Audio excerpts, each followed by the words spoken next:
Okay, start a new sketch on start the sketch on XZ plane. If you want to keep the right orientation, that's a good idea to start with XZ plane. And right away switch to isometric.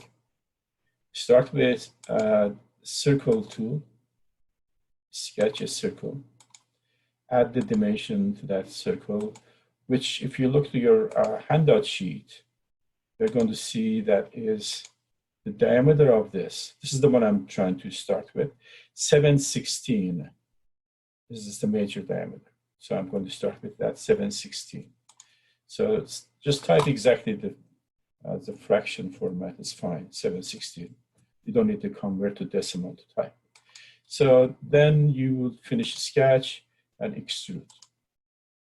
0.4 is the height of this portion. So that's how to start. The next step is to go to expand origin, select the plane that is perpendicular to this, so to speak, and that's the XY in this case probably would be good, or YZ, either one. But I'm going to use the YZ. It looks like it's more close to this orientation that shows on this paper. So I'm going to go to YZ plane. YZ plane and right click and then start new sketch. So here we're going to use the arc center point option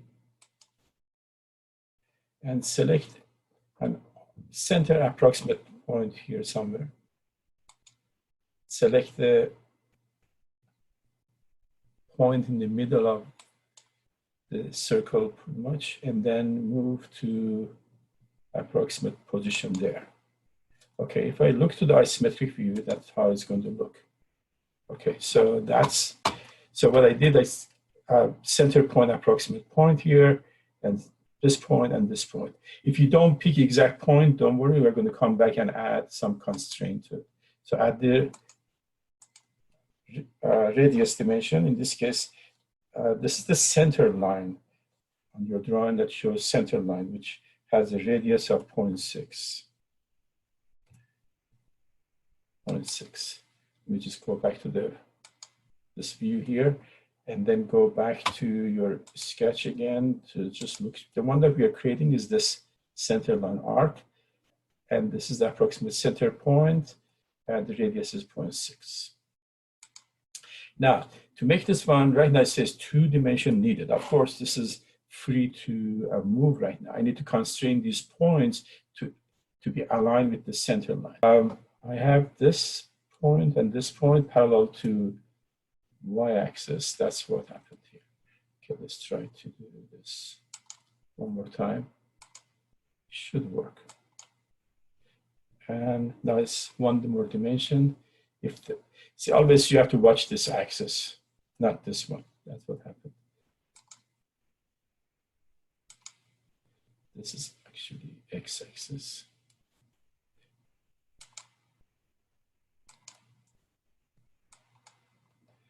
It's fully constrained. So this is the main part that you need to create, and be careful that you don't have the same mistake that I had on this. Between y and x-axis, sometimes it's hard to notice the differences here because of this is the one you should follow, not this one.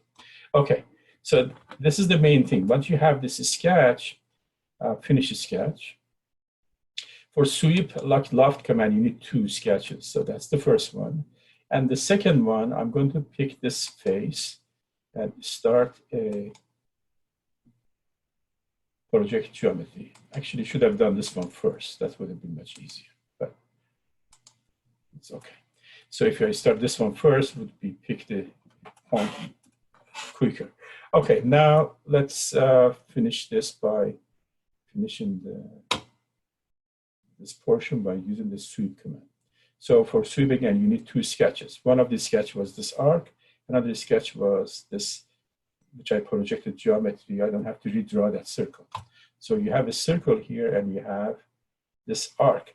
what sweep does, takes this circle and creates the model based on this arc, the shape of that. So if I make this a different shape, it would create that. So imagine you can create so many complicated shapes with this tool, which is very nice one. Sweep. And what is automatically picks as a profile. And the next step is to pick your path. So automatically picks that and moves to wait for you to say what is the path, in this what direction you want to go. So just pick the arc. So that creates that elbow for you. Okay. So that's something, if I go back to the side view, this is how it looks. So basically that's, rest of the stuff goes quickly. Just go ahead, select the circle as a current work plane and then do another project geometry, because this is the same size. So it's the best to use that method here. And then finish the sketch. You don't have to redraw the circle. So go to extrude and give a height, which in this case 0.4, and finish that. Come back to repeat this again this time. Create another. This circle is going to be a larger one, so I need to create a new circle. Use the origin as a center and draw it slightly larger than the previous one. Add dimension to this.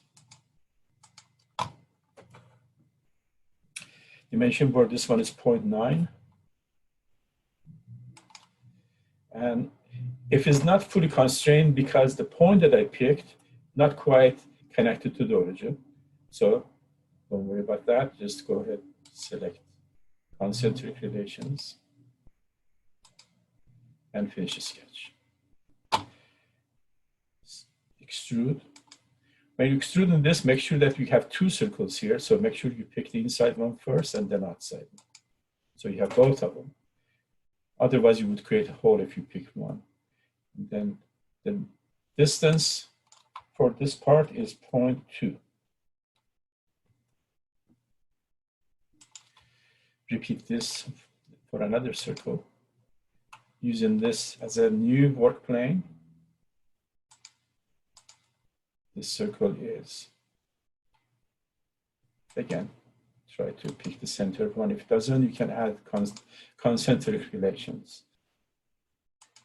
The size of this circle is 0.32. They're all given on that handout sheet.